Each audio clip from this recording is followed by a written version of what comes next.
Kakinada smart city project ప్రారంభమైన సమయంలో నగర భవిష్యత్ అవసరాలను దృష్టిలో ఉంచుకొని సమగ్ర కార్యాచరణ ప్రణాళిక రూపొందించామని కాకినాడ సిటీ ఎమ్మెల్యే వనమాడి కొండబాబు పేర్కొన్నారు.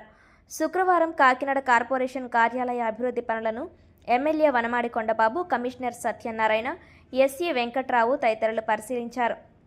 ఈ సందర్భంగా వారు మాట్లాడుతూ, నగరపాలక సంస్థకు ఆధునిక కార్పొరేషన్ భవనం నిర్మించడం, అన్ని పరిపాలనా కార్యాలయాలను ఒకే ప్రాంగణంలో ఏర్పాటు చేయడం జరుగుతుందన్నారు. నగర అభివృద్ధిని దీర్ఘకాలిక దృష్టితో ముందుకు తీసుకువెళ్లడం వంటి అనేక ప్రణాళికలు రూపొందించామన్నారు. అయితే ప్రభుత్వం మారిన తర్వాత గత 5 ఏళ్లలో స్మార్ట్ సిటీ పనులు ఆశించిన స్థాయిలో కొనసాగలేదని ఆరోపించారు. కేంద్రం నుండి వచ్చిన నిధులను పూర్తిగా వినియోగించకపోవడంతో అనేక అభివృద్ధి పనులు మధ్యలోనే నిలిచిపోవడం జరిగిందన్నారు. ప్రస్తుతం ఎన్డీఏ ప్రభుత్వం అధికారంలోకి వచ్చిన తర్వాత ఈ పెండింగ్ ప్రాజెక్టులన్నిటిపై ముఖ్యమంత్రి నారా చంద్రబాబు నాయుడు ప్రత్యేక దృష్టి పెట్టి స్మార్ట్ సిటీ పరిధిలో నిలిచిపోయిన అభివృద్ధి పనులను పూర్తి చేసేందుకు 105 కోట్లు విడుదల చేయడం హర్షణీయమని పేర్కొన్నారు. ఆర్థిక పరమైన ఇబ్బందులు ఉన్నప్పటికీ కాకినాడ అభివృద్ధికి ప్రాధాన్యత ఇస్తూ 105 కోట్లు విడుదల చేసి నిలిచిపోయిన పనులను తిరిగి ప్రారంభించే అవకాశం కల్పించిన ముఖ్యమంత్రి నారా చంద్రబాబు నాయుడుకు కాకినాడ ప్రజల తరపున హృదయపూర్వక కృతజ్ఞతలు తెలిపారు. ఈరోజు మనం మన కాకినాడ స్మార్ట్ సిటీ నగరంలో ఏదైతే ఈరోజు ఫ్యూచర్ ప్లాన్, ఆ రోజు స్మార్ట్ సిటీలో యాక్షన్ ప్లాన్ తయారు చేసుకున్నాము. ఈ కాకినాడ ఏ విధంగా ఉండాలని స్మార్ట్ సిటీలో డెవలప్మెంట్లో భాగంగా ఆ రోజున మనకి ఏదైతే కార్పొరేషన్ బిల్డింగ్ ఏదైతే ఉందో అది ఓల్డ్ బిల్డింగ్ అయిపోయిన తర్వాత న్యూ బిల్డింగ్ కట్టాలని చెప్పి అది స్మార్ట్ సిటీలో పెట్టుకున్నాం. ఆ రోజున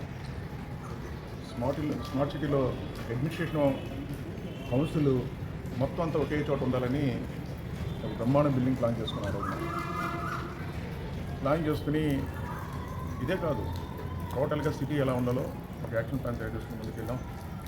ఆ రోజున బ్రహ్మాండమైన డెవలప్మెంట్ చేసుకుని ముందుకెళ్తున్నాం. తర్వాత ఎలక్షన్స్ రావడం, మా ప్రభుత్వం కోల్పోవడం, తర్వాత నువ్వు లేకపోవడం, 5 సంవత్సరాలు వేరే ప్రభుత్వం వచ్చింది, వైసీపీ ప్రభుత్వం అధికారులకు వచ్చింది, అందరికీ తెలిసి. ఆ ప్రభుత్వం వచ్చిన తర్వాత కంటిన్యూ చేస్తారనుకున్నాం. ఎందుకంటే స్మార్ట్ సిటీ ఏంటంటే వచ్చిన నిధులన్నీ కూడా సద్వినియోగం చేసుకుని డెవలప్మెంట్ చేసుకోవాలి. ఆ విధంగా 5 సంవత్సరాలు కూడా స్మార్ట్ సిటీని ఉపయోగించుకోలేకపోయారు, నిధులు ఉపయోగించుకోలేకపోయారు. అక్కడే పనులు ఆగిపోయినాయండి. ఈ రోజున బిల్డింగ్ చూస్తే ఎక్కడ పనులు అప్పుడు ఈరోజు జరిగిన పనులు పనులన్నీ ఆగిపోయాయి. ఇదే కాదండి, కాకినాడలో చాలా ఒక యాక్షన్ ప్లాన్తో ముందుకెళ్ళాం. ఎప్పుడో మనకి విక్టోరియా వాటర్ ప్లాంట్ మనకి మన పూర్వీకులు ఆ టైంలో తయారు చేస్తుంది. అట్టకట్ల నుంచి వాటర్ వస్తుంది, ఆ వాటర్ ఐదు చోట్ల పంపిస్తూ ఉంటాం. ఇప్పుడు సోమవారం నుంచి వస్తున్నాయి సరే. అప్పుడు ఇప్పుడు జనాభా పెరిగారు, దానికి కూడా యాక్షన్ ప్లాన్ తయారు చేసుకున్నాం. ఇప్పుడు ఎంత జనాభా ఉన్నారో అంతకంటే పెరుగుతారు రేపు పొద్దున ఫ్యూచర్లో అని చెప్పి సపరేట్ మళ్ళీ వాటర్ స్కీమ్ కావాలని అది కూడా అప్లై చేసుకున్నాం. అది కూడా 5 సంవత్సరాలు నిర్లక్ష్యం చేస్తే తప్పించుకోలేదు. అదేవిధంగా మనకి చూసుకోవాలి, మెయిన్ రోడ్డు కత్తిపూడి నుంచి బైపాస్ రోడ్డు లేక 216 మెయిన్ రోడ్ నుంచి ఇచ్చారు. ఆ రోజున అంటే డైరెక్ట్ కత్తిపూడి నుంచి 216 డైరెక్ట్గా మెయిన్ రోడ్ నుంచి వెళ్ళిపోయేవారు.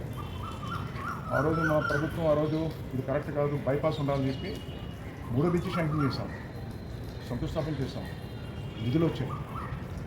ప్రభుత్వం మారిపోయింది, మాది మళ్ళీ వైసీపీ ప్రభుత్వం వచ్చింది, అది కట్టలేకపోయారండి. వాటర్ స్కీమ్ లేదు, ఆ బ్రిడ్జి కట్టలేకపోయారు. ఈరోజు కార్పొరేషన్ ఈ బిల్డింగ్ కానీ అనేక పనులు కానీ నిలిచిపోయాయి. మొత్తం అన్ని కూడా 5 సంవత్సరాలు పట్టించుకోలేదండి. మొన్ననే వచ్చింది, అది కూడా వచ్చింది. ఏదైతే వాటర్ స్కీమ్ అనుకున్నామో ఆ వాటర్ స్కీమ్ కూడా శాంక్షన్ అయిందండి. ఈరోజు అది కూడా శాంక్షన్ అయింది. అంటే 5 సంవత్సరాలు ప్రజల కోసం పనిచేయలేదండి. వాళ్ళు ప్రజల కోసం పనిచేయలేదు. ప్రజల కోసం పనిచేస్తే ఇవన్నీ అవును కదండి.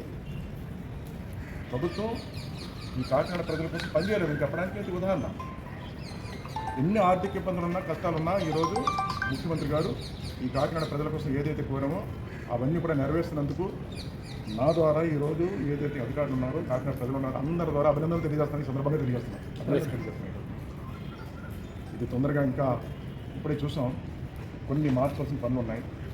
అవన్నీ కూడా చూసి మార్పులు చేసి తొందరలో ఈ బిల్డింగ్ పూర్తి చేస్తానని ద్వారా తెలియజేసుకుంటూ, మరి ముఖ్యంగా ఈరోజు నేను నిధులు లేవు కదా ఇంత తొందరగా ఇవ్వలేరనుకున్నాను, కానీ ఇంత తొందరగా ఇచ్చి ఈరోజు పనులు చేసుకోవడానికి అవకాశం కల్పించినటువంటి మరి ముఖ్యమంత్రి చంద్రబాబు నాయుడు గారికి కుటుంబ ప్రభుత్వానికి ధన్యవాదాలు తెలియజేస్తున్నాను. Thank you sir.